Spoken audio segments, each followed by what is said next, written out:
Princess Anne always knew Meghan had a short royal shelf life after a dumbfounded meeting. Princess Anne knew Meghan Markle had a short shelf life in the royal family, according to a royal expert. Princess Anne, known as the hardest-working royal, always knew that Meghan Markle would not last long in the royal family, according to a royal expert. Neil Sean revealed details of an apparent meeting between Meghan and Princess Royal when the Duchess of Sussex joined the monarchy. According to a royal source, Meghan left the meeting dumbfounded after Princess Anne recommended seeing royal life as a job rather than an opportunity to seek fame. Anne is just like her father, straight to the point, and like him would have been a great ambassador. It's a shame only males are next in line for the throne. She would be a great queen.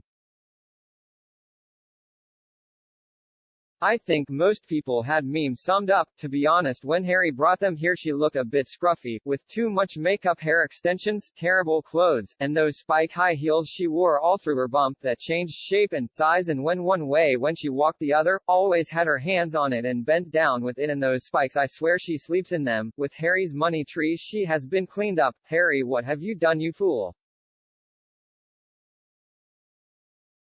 Speaking on his YouTube channel, Mr. Sean said, "This senior royal takes no nonsense, much like her father the late Duke of Edinburgh." Apparently, when Meghan Markle joined the royal family, she sought out Princess Anne.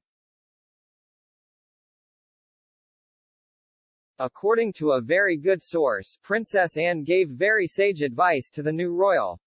The royal expert continued, "She does endless amounts of engagements. She turns up, does the job, and does not seek the limelight, and represents the Queen. I thought the recent visit together with the Queen to the Thames Hospice was wonderful, but apparently, Meghan left her meeting with Princess Anne dumbfounded." Princess Anne reiterated this mantra. She pointed out that it wasn't a working monarchy, it was a job. You turn up on time, you do your research, and do the duty. I have followed Anne, a journalist, on some engagements. She is always doing her research, never appears bored, and always appears engaged and interested. I recall Mrs. Six visited a care home for retired actors. This should have been perfect for her. She was in and out in 10 minutes, saw it no more than a photo op. It's all about the project at hand. She also pointed out that whatever charities you are involved in, you needed to get involved and get immersed. Mr. Sean suggested Meghan Markle didn't take a lot of this to heart, adding that the Duchess did not get too involved with the National Theatre as a patron. Summing up the pair's relationship, Mr. Sean added, according to a very good source, Meghan Markle failed to warm to Princess Anne, and Princess Anne always knew that Meghan would have a very short shelf life in the world of the British monarchy. Could you just imagine the trollop Markle reacting like Anne when she had the nutty guy trying to kidnap her? Even after the gunman had shot 2 coppers, a journalist and the chauffeur, Anne refused to get out of the car and more or less told the guy to bog off. The trollop has had a short shelf life wherever she has been, a Z-lister, the first hubby, the game show assistant, all short-term failures, but she has excelled at being a trollop or mattress. Princess Royal was spotted this week attending the Commonwealth Games, which opened in Birmingham. She delighted some of the people competing in the Commonwealth Games by visiting the athletes' village. Princess Royal was photographed chatting with members of teams and individuals coming from some of the 72 different territories taking part in sporting events over the next 10 days. While at the Games, tireless Anne also joined her husband Sir Timothy Lawrence, and sister-in-law Sophie, Countess of Wessex, to watch a rugby sevens match at Coventry Stadium. Sophie, Anne, and Charles are among the royals expected to be in Birmingham over the next days to support the Commonwealth and the athletes. Princess Anne is a very smart lady who knows a phony when she meets one. She would have seen her for what she was from day one, as did other senior royals and many other people who had her worked out from the engagement interview. She was never interested in being a working royal, just what she could get out of it to promote herself before she cleared off back to the US. I was part of a welcoming group for a visit by Princess Anne. We were the last of 3 establishments she was visiting on the same day, so we reckoned that as we were last, it would be a quick in-and-out visit. No way she arrived on time, and as soon as she was through the door she was talking to everyone and in no way standoffish. And I have to mention, she really knew her stuff. She is one of the hardest working royals, so I expect Meghan bailed out after hearing it wasn't Hollywood, it really was hard work. Prince Edward came to the hospital to open a new wing where our daughter was working in a senior position. She had to take him through and show him all the setup, equipment, etc. She said he was very well briefed and prepared, was extremely articulate, pleasant, and non-condescending, and drove himself rather than being driven. She and the staff liked him.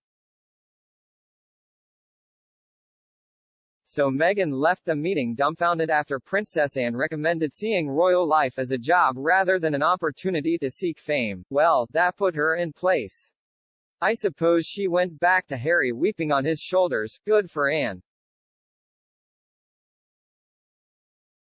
Harry and Meghan did offer them a substantial role in the Commonwealth Trust, and they could have chosen to live in Africa if they wanted. They chose not to accept either. They chose to leave the RF. They chose to abandon Queen, country, and their responsibilities. They chose to betray all of the above. In short, they chose the path they are on. They were informed of the repercussions of their choice, and Harry and Meghan gave them a full year to think about that choice and left the door open for them to return. Harry and Meghan did not throw them out. They chose instead to spit in the face of them, his father, brother, the entire royal family, and the UK. Neither of them did or do good work. They are hypocrites who lie, grift, and use everyone anything around them for their own gain only. Meghan had no intention of staying in the royal circle right from day one. She was not there to work. She was all about convincing Harry to go with her to America. All about Meghan getting her best asset over to America and controlling the narrative. Making loads of money at the same time playing to the cameras. Look at me. I am Meghan, the famous actress. This is my slave Prince Harry, C-listed actress at best. There is a silver lining to what has happened, and that is that most people now generally realize that it is no simple or easy thing to be a royal, that it is actually a job, a very privileged job, but it can be a hard job, with sacrifice, nevertheless. Before Meghan, the royal family were getting attacked for the cost, for their lack of diversity, for their wealth, and for their privilege. Now, most of that has disappeared courtesy of recent events, and most people are now ever more incredibly proud of our queen and most of our royal family. It has also highlighted the importance for the country of our royal family setting a tone, showing the best values, caveats there, but the Queen has always been remarkable, and providing a moral backbone for our armed forces which has been crucial in history. This country is built around our history, and the royal family is inseparable from our history.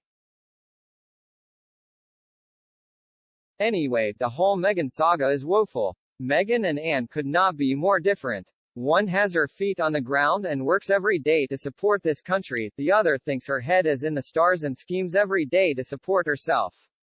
The sooner Meghan exits stage left, the better. GLA. Anne works incredibly hard. She will attend frequently multiple functions in one day. Yet arrives at each looking fresh. She will know all about the charity, occasion, hospital, and school she is visiting. Can adapt in an instant. Yes, you can say she is playing lip service. However, the people she meets, the charity, or whatever she attends to, the people, workers, nurses, and road sweepers are made to feel valued in whichever they have done. I'd like to see any of you whiners be able to cope with that pressure. Whatever she undertakes, she does a thorough job and has made the people or occasion it is, the people feel valued. For that alone, thank you for the service you give to this country. It's not just a job, it's a very important way of encouraging